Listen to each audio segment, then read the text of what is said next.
Bismillahirrahmanirrahim. Assalamualaikum warahmatullahi wabarakatuh. Nama Rini Setiawati, NIM 3421230055, Prodi MPI, Makul Manajemen Pendidikan, Manajemen Pembiayaan Pendidikan. Pendidikan merupakan salah satu kunci bagi kemajuan bangsa dan negara. Karena pendidikan merupakan ujung tombak dalam rangka meningkatkan kualitas sumber daya manusia supaya mampu bersaing di tengah kompetisi kehidupan berbangsa yang semakin maju dan modern. Pendidikan adalah investasi jangka panjang dan menjadi kunci utama untuk masa depan yang lebih baik dalam kehidupan berbangsa dan bernegara. Tanpa adanya pendidikan yang memadai dan berkualitas, maka bangsa Indonesia akan semakin tertinggal dengan negara lain. Oleh karena itu, tidaklah heran apabila negara yang memiliki penduduk dengan tingkat pendidikan yang tinggi akan mempunyai tingkat ekonomi yang pesat. Lembaga pendidikan memiliki tanggung jawab berat dalam mewujudkan cita-cita luhur, mencerdaskan kehidupan bangsa, dan membentuk kepribadian bangsa yang berbudi luhur, sehingga pendidikan dapat didefinisikan sebagai faktor penting untuk mewujudkan sumber daya manusia atau SDM yang berkualitas. Sumber daya manusia menjadi modal dasar sekaligus kekayaan suatu bangsa, sedangkan sumber-sumber modal dan materi merupakan faktor-faktor produksi yang hanya dapat diaktifkan oleh sumber daya manusia. Terdapat sejumlah faktor internal dan eksternal yang mempengaruhi sekaligus merupakan potensi sumber daya pendidikan. Faktor internal berkaitan dengan manajemen sumber daya manusia, sumber dana, sarana dan prasarana, sedangkan eksternal berkenaan dengan masyarakat, kebijakan pemerintah, perekonomian, sosial, budaya, politik, serta perkembangan ilmu pengetahuan dan teknologi. Menurut Undang-Undang Nomor 2 Tahun 2003 tentang Sistem Pendidikan Nasional, bahwa pendidikan adalah usaha sadar dan terencana untuk mewujudkan suasana belajar dan proses pembelajaran agar peserta didik secara aktif mengembangkan potensi dirinya untuk memiliki kekuatan spiritual keagamaan, pengendalian diri, kepribadian, kecerdasan, akhlak mulia, serta keterampilan yang diperlukan dirinya, masyarakat, bangsa, dan negara. Dalam meningkatkan kualitas manusia bangsa Indonesia, pemerintahan tidak merupakan suatu sistem yang lepas dengan masyarakat dan pihak swasta. Hubungan pemerintah, masyarakat, dan swasta merupakan hubungan yang tidak terpisahkan dalam perannya meningkatkan pemerataan dan mutu pendidikan. Oleh karena itu, pendidikan menjadi tanggung jawab bersama pemerintah dan masyarakat, baik dalam pembiayaan maupun tenaga dan fasilitas. Pada umumnya, pendidikan diakui sebagai suatu investasi sumber daya manusia. Nilai ekonomi pendidikan dapat dilihat dari sumbangan atas manfaat terhadap pembangunan sosial ekonomi melalui meningkatkan pengetahuan, keterampilan, kecerdasan, sikap, dan produktivitas. Bagi masyarakat itu sendiri, pendidikan bermanfaat untuk memperkaya kehidupan ekonomi, politik, dan budaya. Pendidikan memperkuat kemampuan dalam memanfaatkan teknologi demi kemajuan di bidang sosial dan ekonomi. Salah satu aspek penting untuk memajukan pendidikan adalah aspek pembiayaan pendidikan itu sendiri. Pendidikan yang berkualitas merupakan suatu investasi yang mahal. Kesadaran masyarakat untuk menanggung biaya pendidikan pada hakikatnya untuk memberikan suatu kekuatan pada masyarakat dan bertanggung jawab terhadap penyelenggaraan pendidikan. Pendidikan dipandang sebagai faktor publik yang dapat melayani masyarakat dengan berbagai pengajaran, bimbingan, dan latihan yang dibutuhkan oleh peserta didik. Pelaksanaan peraturan pemerintah nomor 19 tahun 2005 membawa implikasi terhadap perlunya disusun standar pembiayaan yang meliputi standar komponen biaya pendidikan yang meliputi biaya operasional, biaya investasi, dan biaya personal. Selanjutnya dinyatakan bahwa standar biaya satuan pendidikan itu sendiri ditetapkan dengan peraturan pemerintah berdasarkan usulan Badan Standar Nasional Pendidikan atau BSNP. Standar pembiayaan pendidikan ini diharapkan dapat dijadikan acuan dalam penyelenggaraan pendidikan di setiap sekolah dasar atau SD, sekolah menengah pertama atau SMP, dan sekolah menengah atas atau SMA di seluruh Indonesia. Biaya itu sendiri merupakan salah satu faktor penting yang mempengaruhi penyelenggaraan pendidikan. Pendidikan yang bernilai strategis itu tidak akan berjalan tanpa dukungan biaya yang memadai. Dilihat dari sudut pandang ekonomi, tidak ada kegiatan pendidikan tanpa biaya. Biaya itu diperlukan untuk memenuhi keberagaman kebutuhan yang berkenaan dengan kelangsungan proses pendidikan.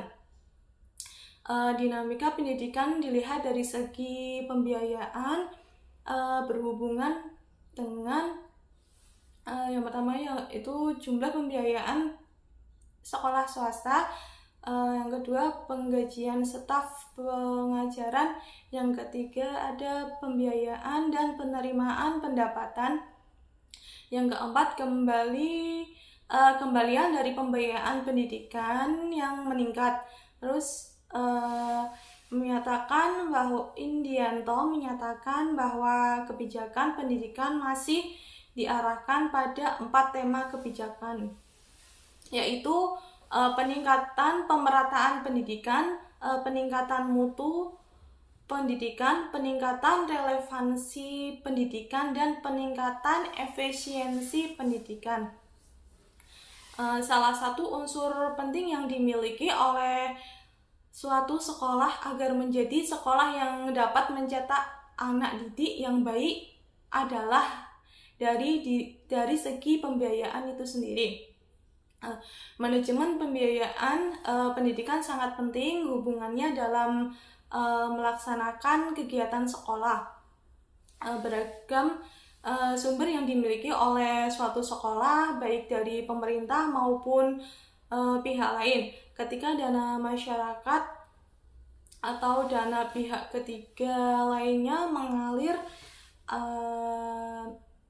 masuk, harus dipersiapkan sistem pengelolaan pembiayaan yang profesional dan jujur. Sumber daya pendidikan yang dianggap penting adalah uang. Pendidikan itu sendiri tidak akan berjalan tanpa adanya biaya atau uang. Uang itu termasuk sumber daya yang langka dan terbatas.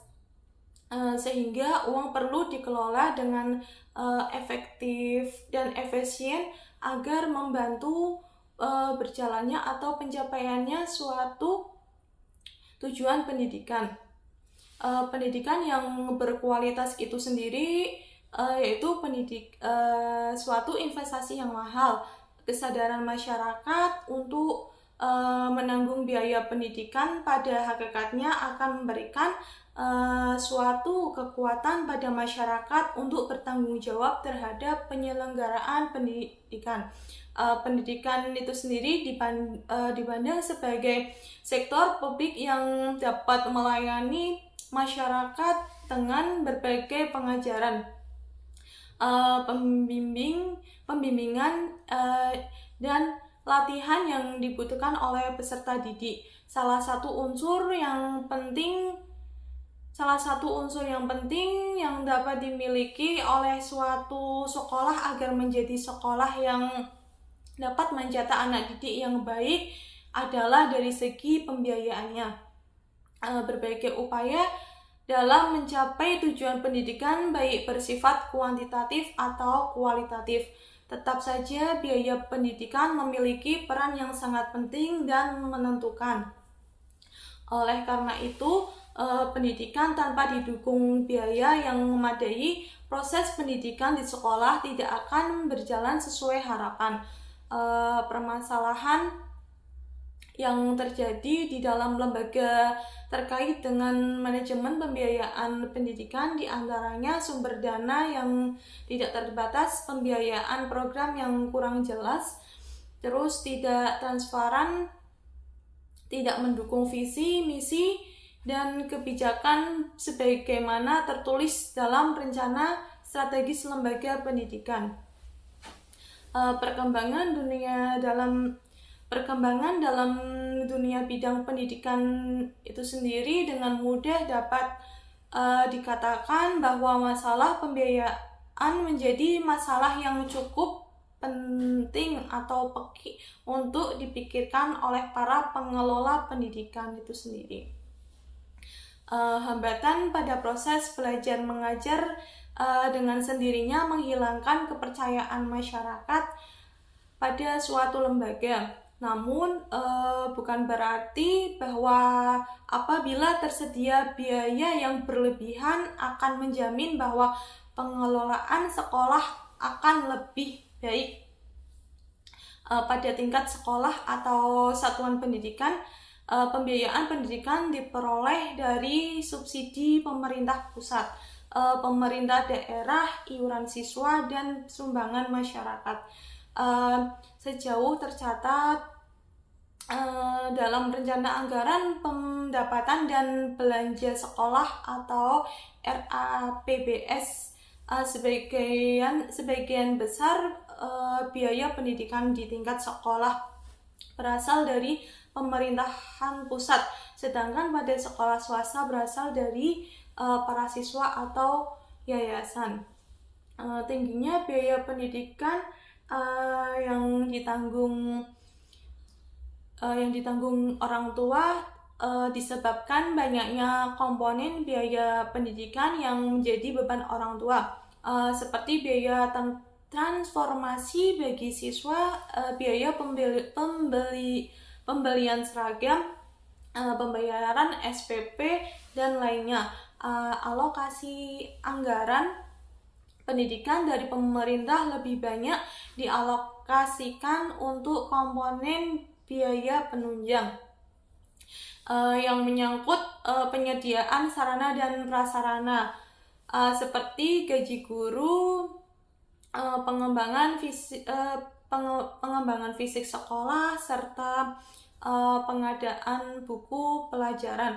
Pengelolaan pembiayaan secara umum sebenarnya telah dilakukan dengan baik oleh semua sekolah. Hanya kadar substansi pelaksanaannya yang beragam antara sekolah yang satu dengan yang lainnya itu tidak sama. Adanya keragaman itu bergantung kepada besar kecilnya setiap sekolah, letak sekolah, dan julukan sekolah.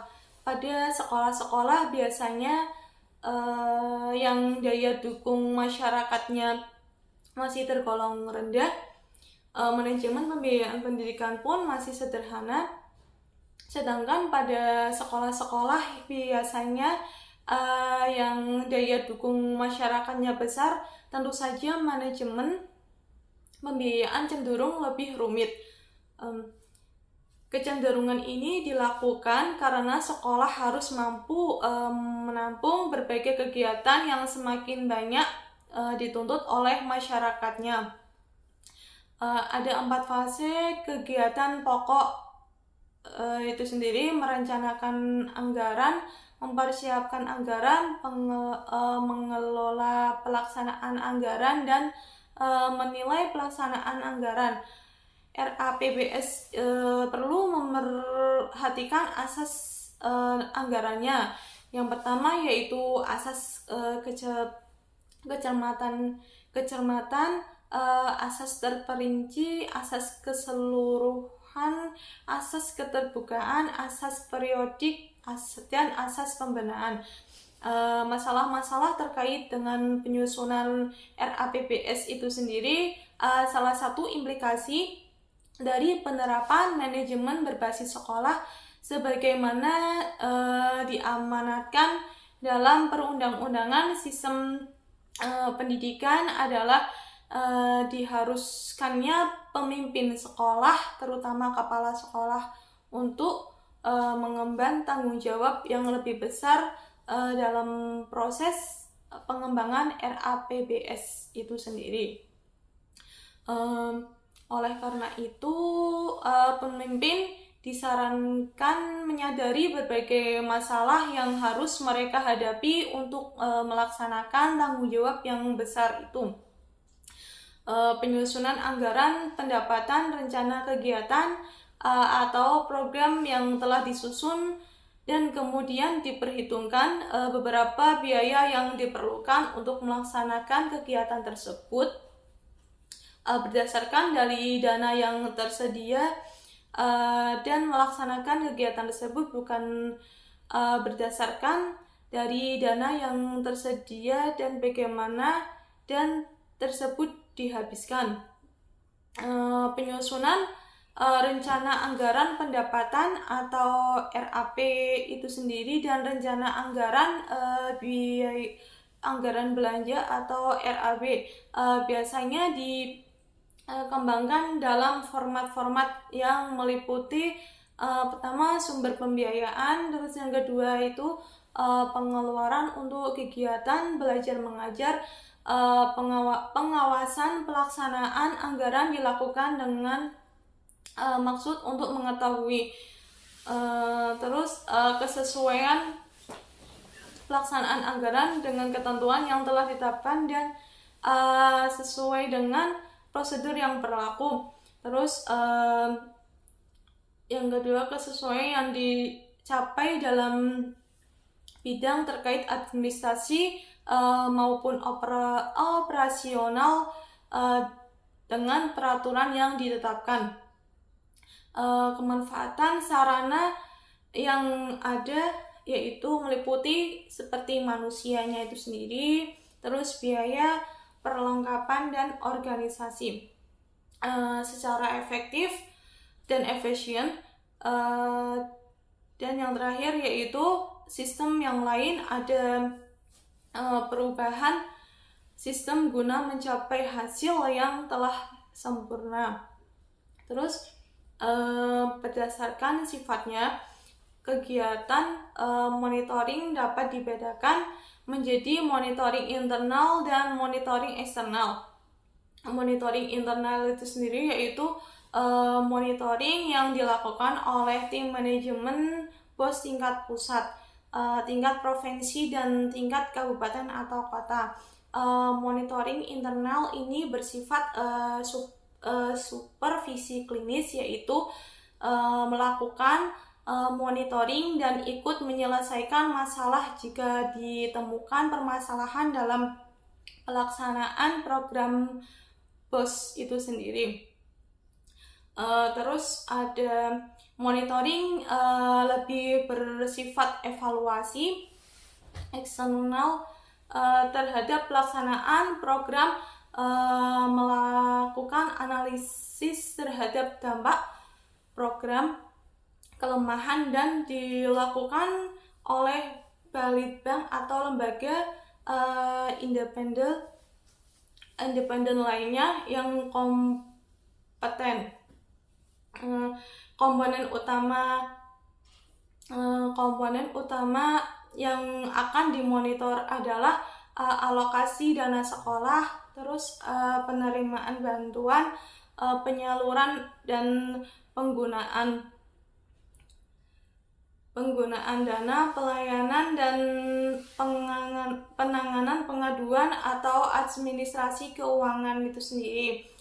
Pengawasan keuangan memiliki fungsi mengawasi perencanaan keuangan dan melaksanakan penggunaan keuangan sudah sesuai dengan juknis atau belum, sehingga untuk melakukan pengawasan yang tepat, kepala sekolah dituntut untuk memahami pekerjaan yang dilakukan oleh pelaksanaan administrasi keuangan itu sendiri, memahami peraturan pemerintah yang mengatur penggunaan dan pertanggungjawaban serta pengadministrasian keuangan. Hambatan yang sering terjadi adalah sering keterlambatannya dana masuk atau cair, sehingga untuk proses pembelajaran siswa seperti ekstrakurikuler dan kegiatan lainnya menjadi terhambat. Proses pencairan dana yang sering terlambat membuat sekolah kesulitan dalam memenuhi kebutuhan yang dibutuhkan sesegera mungkin untuk digunakan siswa. Selain itu, belum adanya wewenang sepenuhnya yang diberikan bendahara sekolah dalam mengelola dana pendidikan. Penyebabnya sekolah perlu menunggu dana cair, kemudian baru digunakan untuk pihak sekolah. Selain itu juga dana yang digunakan harus berdasarkan bukan kebutuhan sekolah sebenarnya, sehingga dana BOS cenderung terbatas untuk dapat mengakomodasi seluruh kebutuhan siswa. Pengawasan keuangan di sekolah dilakukan oleh kepala sekolah dan instansi vertikal di atasnya, serta aparat pemeriksaan keuangan pemerintah. Pembiayaan sekolah yang bersumber dari pemerintahan seperti dana BOS diawasi oleh Dinas Pendidikan. Tujuan pengawasan keuangan ini adalah untuk menjaga dan mendorong agar pelaksanaan anggaran dapat berjalan sesuai dengan rencana yang telah didiskusikan, pelaksanaan sesuai dengan peraturan, instruksi serta atas asas-asas yang telah ditentukan.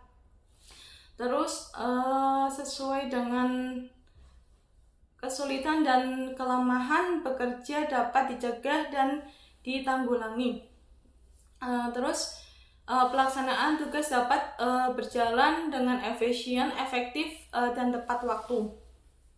Pengawasan yang dilakukan untuk melihat apakah dana tersebut sudah tepat dalam penggunaan dan administrasi keuangan sudah tertib atau belum, dan apakah sudah sesuai dengan aturan yang berlaku. Ciri-ciri pengawasan yang baik itu yaitu menentukan fakta pelaksanaan tugas, terus mencegah penyimpangan dan penyelewengan susunan rencana, terus diarahkan pada masa sekarang, meningkatkan efisiensi, menemukan kesalahan, terus yang terakhir ada membimbing pelaksanaan tugas.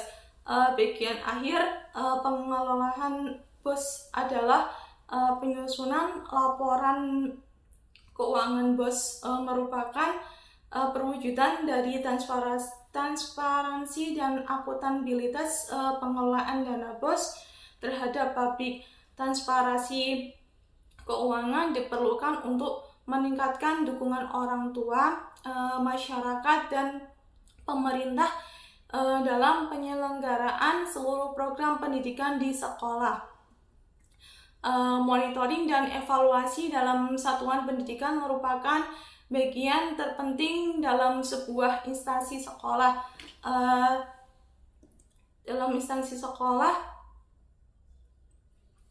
Dan dapat membantu menginformasikan yang dapat digunakan untuk mengambil keputusan.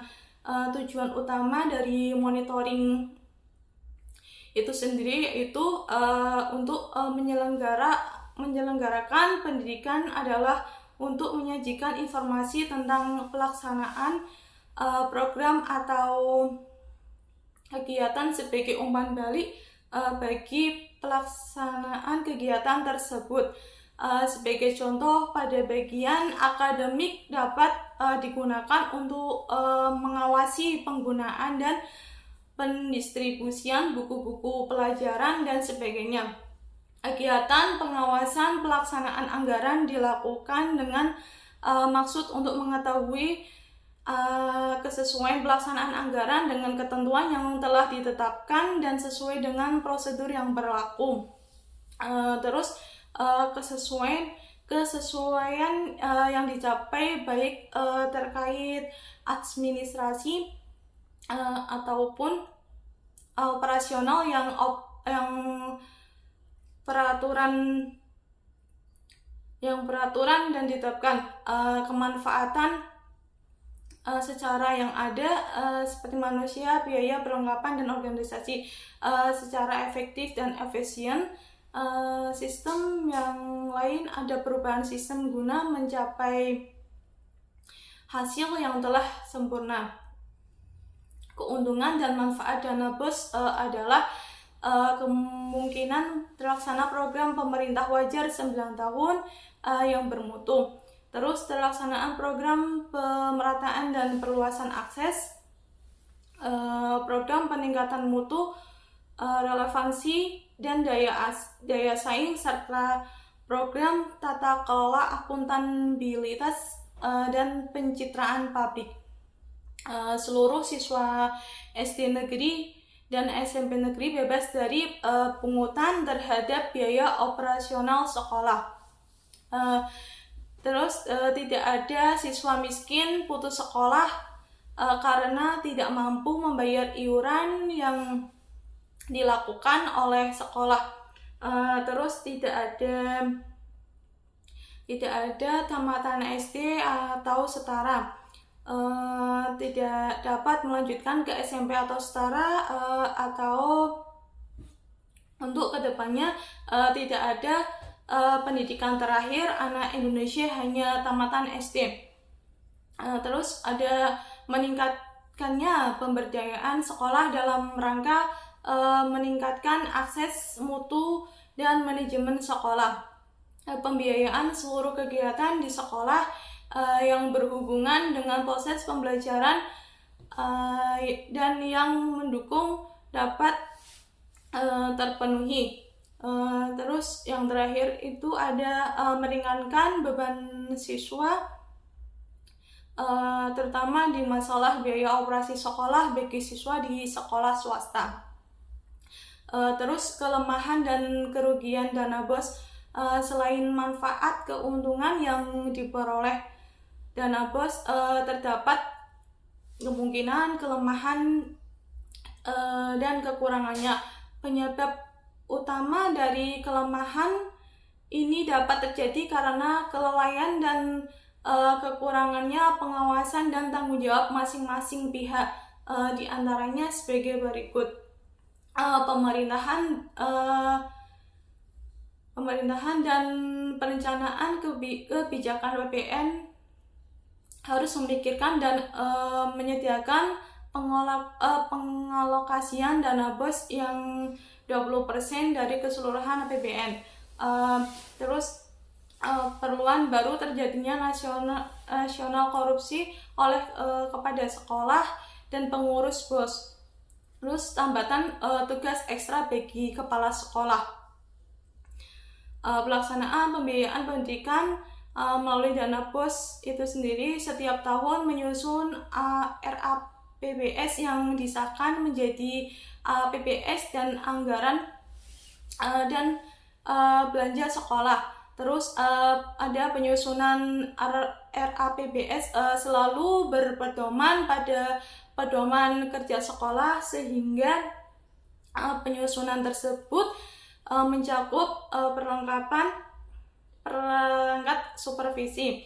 Terus ada APBS telah disusun dan akan digunakan untuk mengevaluasi pelaksanaan program sekolah setiap tahun. Terus ada dalam penyusun RAPBS selalu menggunakan berbagai strategi. Biasanya menggunakan analisis lingkungan internal dan analisis lingkungan eksternal. RAPBS tahun yang disusun dan RAPBS anggaran pendapatan dan belanja sekolah. Terus penyusunan RAPBS dan perpedoman pada RAPBS kerja sekolah. Terus yang terakhir, dalam penyusunan RAPBS atau ABS itu sendiri juga mencakup kelengkapan alat pengawasan. Ini adalah pembentukan badan pengawasan anggaran. Terus yang terakhir, APBS telah disusun dan akan digunakan untuk mengevaluasi pelaksanaan program sekolah setiap tahun. Mutu pendidikan sekolah itu sendiri belum sesuai dengan harapan karena disebabkan oleh beberapa faktor, diantaranya sebagai strategi pembangunan yang lebih bersifat oleh birokrasi di tingkat pusat. Institusi pendidikan masih mengandalkan pola manajemen lama yang dianggap kurang efektif dan efisien sehingga hasilnya kurang maksimal. Seharusnya dikembangkan pola manajemen pada kepuasan pelanggan, artinya bahwa mutu pendidikan dapat ditingkatkan melalui penerapan kepuasan pelanggan, yang artinya bahwa mutu pendidikan dapat ditingkatkan melalui penerapan manajemen mutu atau total quality management untuk meningkatkan kualitas pendidikan di setiap daerah melalui otonomi pendidikan dengan pendekatan yang jelas, terarah serta berhasil guna. Maka diperlukan penerapan prinsip-prinsip manajemen dalam otonomi pendidikan. Mutu lulusan pendidikan sangat erat kaitannya dengan proses pelaksanaan pembelajaran yang dipengaruhi oleh banyak faktor. Faktor-faktor tersebut dapat berasal dari faktor internal maupun faktor eksternal. Faktor internalnya itu sendiri diantaranya kurikulum, terus tenaga pendidikan, pembinaan sekolah, proses pembelajaran, sarana dan prasarana, alat bantu, bahan, manajemen sekolah, dan lingkungan sekolah. Sementara faktor dari luar adalah dukungan masyarakat.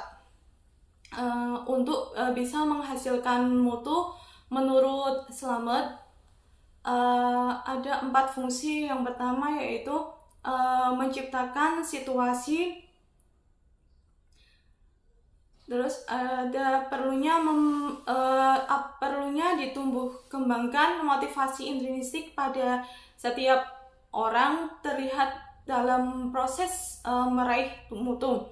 Terus yang ketiga ada setiap pimpinan harus berorientasi pada proses dan hasil jangka panjang. Terus yang keempat yaitu dalam menggerakkan segala kemampuan lembaga pendidikan untuk mencapai mutu yang ditetapkan. Manajemen mutu yang merupakan baru bagi manajemen pendidikan di madrasah memiliki yang pertama, peningkatan mutu harus dilakukan atau dilaksanakan di madrasah. Terus peningkatan mutu hanya dapat dilaksanakan dengan adanya kepemimpinan yang baik. Terus yang seterusnya yaitu meningkatkan mutu harus didasarkan pada data dan fakta baik bersifat kualitatif atau kuantitatif.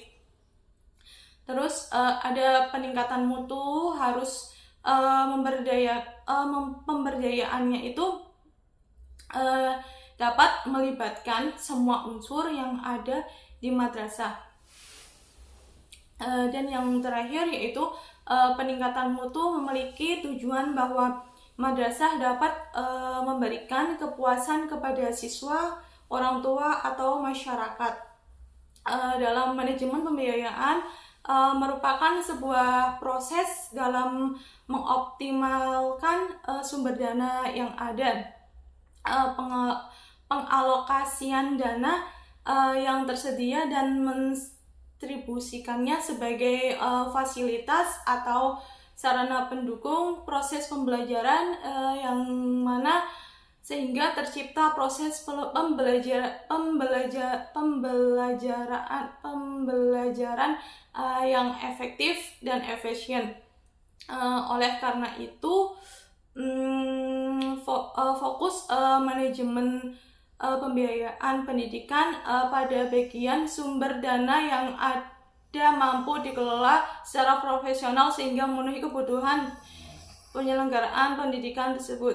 Sekian, terima kasih. Wassalamualaikum warahmatullahi wabarakatuh.